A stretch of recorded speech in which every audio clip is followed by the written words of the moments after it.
ഏതൊക്കെ കിച്ചണിലേക്ക് ഏവർക്ക് സ്വാഗതം. നമുക്ക് ഇന്ന് ഇല്ലാണ്ട് വാഴയ്ക്ക ഉണ്ടല്ലോ, പടറ്റിക്ക, ഈ വാഴയ്ക്കായും ഈ വൻപയറും കൂടിയിട്ടൊരു കറി ഉണ്ടാക്കാം.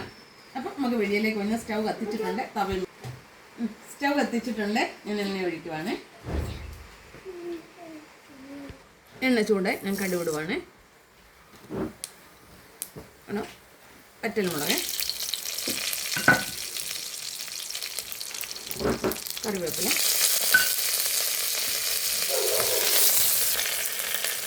മഞ്ഞൾപ്പൊടി ഇടുവാണ്.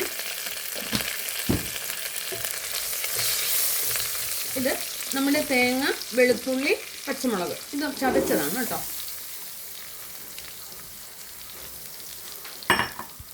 ഇതുണ്ട് ജീരകം.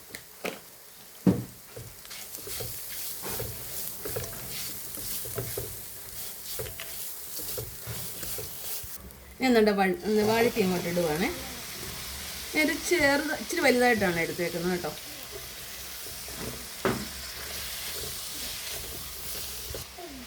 ഉപ്പൂടെ, വെള്ളം ഒഴിച്ച് ആവശ്യമുള്ള വെള്ളം ഒഴിക്കുവാണ്. അടച്ചു വെച്ചൊന്ന് കഴിക്കാം.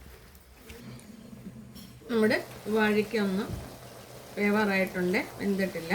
നമുക്ക് എന്നുണ്ട് അതിന് മുമ്പ് ഈ വൻപയറുണ്ടല്ലോ, ഞാൻ കുക്കറിലൊന്ന് ഉപ്പിട്ടൊന്ന് വേവിച്ചതാണ്. അത് ഞാൻ ഇങ്ങോട്ട് ഇടുവാണ് കേട്ടോ. ഇതിൻ്റെ കൂടെ ഇതും കൂടെ കിടന്നൊന്ന് വെന്തൊന്ന് കുഴഞ്ഞോട്ടെ. നമ്മുടെ പയറും വാഴയ്ക്കും എല്ലാം റെഡി ആയിട്ടുണ്ട്. ഞാൻ പറഞ്ഞ തോൽ നല്ല നമ്മുടെ ഒരു കറി പോലെ എനിക്കിത് ഇഷ്ടമെന്ന് പറയാനേ, നമ്മുടെ മണർകാട്ട് പോകത്തില്ലേ 8 നോയമ്പെടുക്കും. അപ്പം നമ്മൾ അവിടെ കഞ്ഞിയുണ്ട്. കഞ്ഞി അവിടെ ഇരിക്കുന്നവർക്കും വരുന്നവർക്കും ഒക്കെ ഉണ്ട്. അപ്പം എനിക്ക് വലിയ ഇഷ്ടം. ഞാൻ എല്ലാ വർഷവും പോകുന്നത്. ഞാൻ ഈ വൻപയറും വാഴയ്ക്കോട്ടാണ് അവിടുത്തെ മെയിൻ എടുക്കാറ്. പിന്നെ ചമ്മന്തിപ്പൊടി, കടുവും മാങ്ങ, ഇത്രയേ ഉള്ളൂ. അപ്പം അതുകൊണ്ടാണ് ഞാനിത് വെച്ചത്. നല്ല ടേസ്റ്റാണ് കേട്ടോ. ഒക്കെ ഉണ്ട്. പിന്നെ ഇതിനകത്ത് ഞാൻ ഒരു ശകലം കുരുമുളക് പൊടി ഇടുന്നുണ്ട്. ഞങ്ങൾ വൻപയറൊക്കെ തോരൻ വെക്കുമ്പോഴേ ഒരു ശകലം കുരുമുളക് പൊടി ഇടും കേട്ടോ.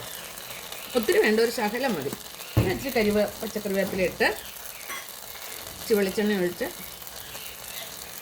പിന്നെ ഇതിനകത്തൊരു കാര്യം ചെയ്യാനുണ്ട്. ഇച്ചിരി തേങ്ങ വറുത്തിട്ടാൽ നല്ലതാണ്. ഇപ്പോഴത്തെ സാമ്പത്തിക സ്ഥിതി അനുസരിച്ച് നമുക്കത് പറ്റത്തില്ല.